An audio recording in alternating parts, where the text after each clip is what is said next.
नमस्कार. आपल्या सगळ्यांचे महाराष्ट्र सोशल न्यूज चॅनलमध्ये हार्दिक स्वागत. चला वळूया तर एका नवीन बातमीकडे. आजची बातमी.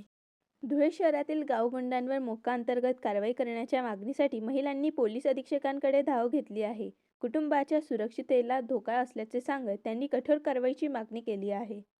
देवपूर परिसरातील पंचायत समितीजवळ काही दिवसांपूर्वी सुमित शिंदे यांच्यावर निलेश देवरे व साथीदारांकडून प्राणघातक हल्ला झाल्याचा आरोप कुटुंबियांनी केला आहे.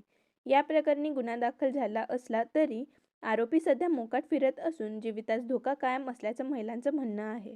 मी दीप्ती सुमित शिंदे, माझे पती सुमित सुभाष शिंदे यांच्यावर 31/3/2026 रोजी प्राणघातक हल्ला झालेला आहे. दंडेवाले बाबा येथे त्यांच्यावर शस्त्रांनी वार करण्यात आलेले आहे. निलेश राजे देवरे ह्या गाव गुंडांनी माझ्या पतीवर हल्ला चढवलेला आहे व त्याचे साथीदार पण त्याच्यात होते.